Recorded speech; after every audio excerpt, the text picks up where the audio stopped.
오늘 뉴스 돋보기는 국회 출입하고 있는 김지영 기자와 정치권 소식 자세히 알아보겠습니다. 어서 오십시오. 네, 김 기자, 일단 윤석열 대통령과 이재명 대표 이 두 사람의 만남이 요즘 정치권 가장 큰 화제인 것 같은데 어제 실무회담이 있었는데 아직 의제 조율이 조금 안 된 것 같아요. 민주당이 대통령실에 제안한 의제들이 알려진 게 있습니까? 네, 실무회동 전부터 민주당이 제안할 것이라고 예상했던 의제들이 모두 담긴 것으로 전해집니다. 민주당은 총선 결과는 민심이라고 줄곧 말해왔죠. 이런 맥락에서 그동안의 국정 운영 방식에 대한 대통령의 사과와 거부권 자제, 또 전국민 25만 원 지원금 등을 의제로 제안한 것으로 알려졌습니다.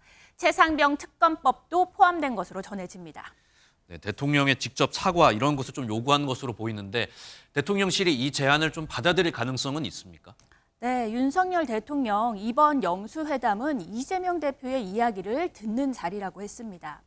하지만 회담 의제로 올리는 것 자체가 논의해보자는 의미로 비칠 수 있어 민주당의 제안을 다 받아들이긴 어려울 것이란 관측입니다. 다만 윤 대통령이 이제 정치하는 대통령이 되겠다고 한 만큼 전격적으로 이 대표와 모든 의제를 터놓고 말할 가능성도 있습니다. 네, 그리고 의제 중에서도 조금 눈에 띄는 게 전 국민 25만 원 지원금인 것 같아요. 이 부분은 지금 어떻게 조금 협상이 이루어지고 있습니까? 네, 양측 모두 논의 가능성을 열어둔 것으로 전해집니다. 앞서 보신 것처럼 실무회동에서 민생 문제는 가감없이 대화하겠다고 한 만큼 서로의 입장만 고집하진 않겠다는 것으로 보입니다. 양측 모두 지원금 지급 범위와 금액은 논의한다는 입장으로 알려졌습니다. 대통령실 입장에선 건전재정 국정 기조는 유지하면서 민생을 챙긴다는 명분을 지킬 수 있고 민주당은 이 대표의 총선 공약을 관철했다는 성과를 얻을 수 있습니다.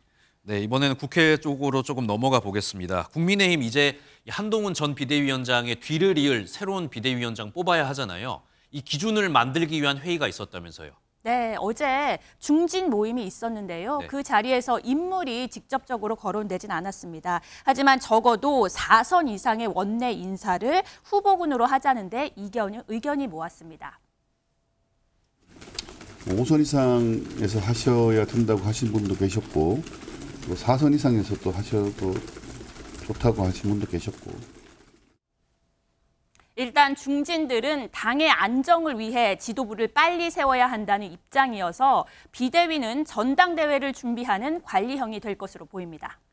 네, 그리고 비대위원장과 이제 같이 지도부에서 호흡을 맞출 원내대표도 굉장히 중요하잖아요.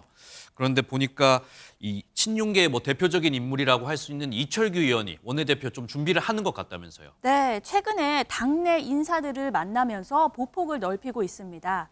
어제 영입인재 출신 당선인들과 비공개 조찬 회동을 하고 중진 의원들과도 만남을 이어가고 있는데요.